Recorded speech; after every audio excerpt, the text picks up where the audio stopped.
This is Busy Hands 94 again. How's it going? Yeah, it's kind of early a.m., so I should probably keep it down. Um, Out here on the porch, have my cup of coffee, back porch. I thought I'd make a little video. Um, Alright, so Cabela's is having a revolver sale. As you all know, I'm quite the gun nut, or gunny. So, um, and I especially have a weakness for black powder. That's just, my favorite. So I went and ordered a Pietta 1858 Remington New Army, or 1858 Remington Texas. Just listen to that. That just sounds a nice click. It's kind of sexy. Anyway, I like Remingtons because they got the top strap, the notched cylinder, so you can put your hammer in between two chambers. I'll try and get that for you. The sight picture's pretty good.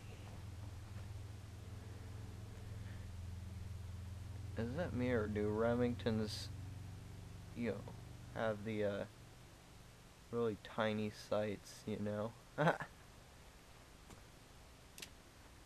like the guns I get either have really small sights, like the Remington Rider Derringer or this Remington revolver, or really big sights, like my rifle.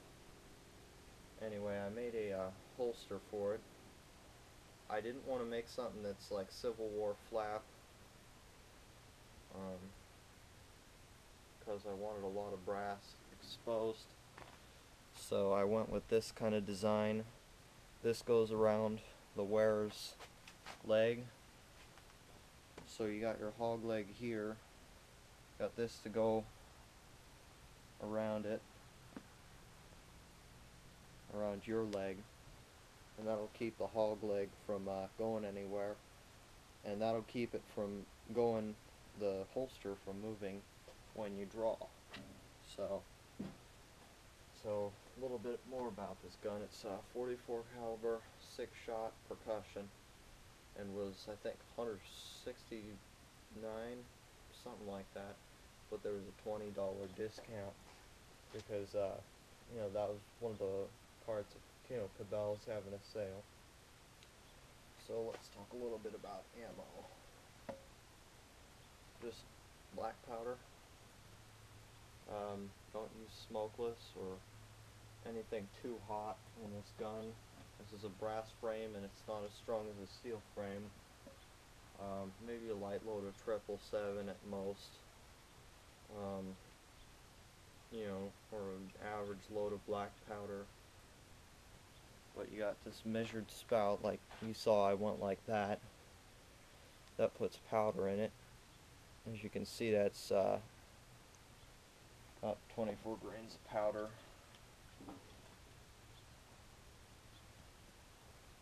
So I'm dying to shoot this thing. Got black powder lube. This is the stuff I use for my Super Companion. There's dog hair in it. But I use, I think, if I remember correctly, 3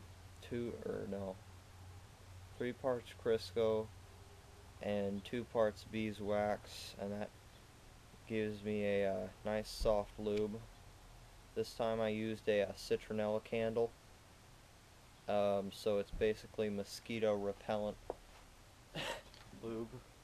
If I get attacked by mosquitoes while I'm out shooting, I can just touch this baby off with some of that, and the mosquitoes will be gone. Regular percussion caps, just Remingtons, like I always use. They're good. And they got my favorite color inside of them.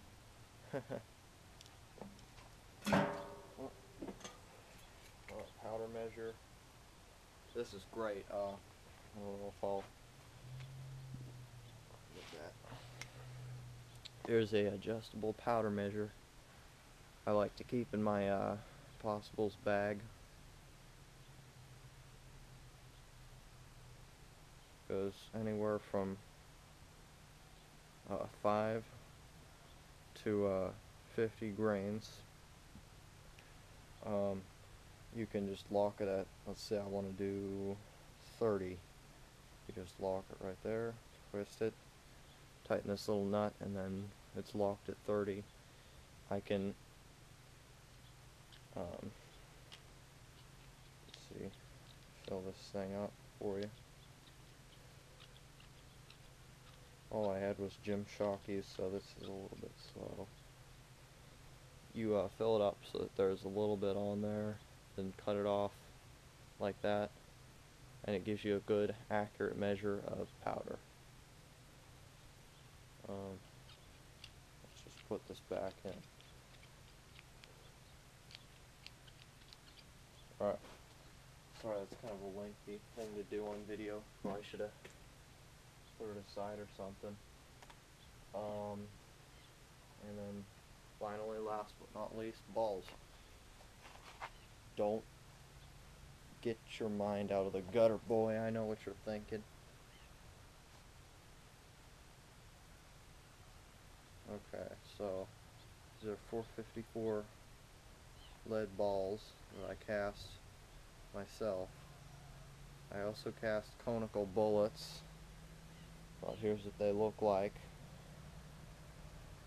Just a nice pure lead ball, and the way you can tell if it's suitable for muzzle loading is take your thumbnail, and if it'll scratch like that, you can tell it's soft pure lead, or pure enough to be using in cat and ball, because it has to shave a little bit off of the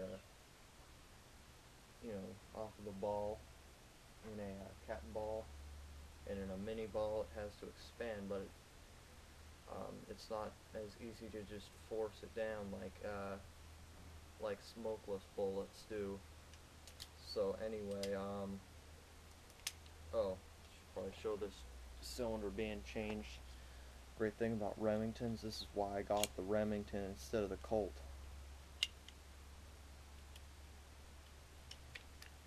Oh, crap. Oh, it's fine.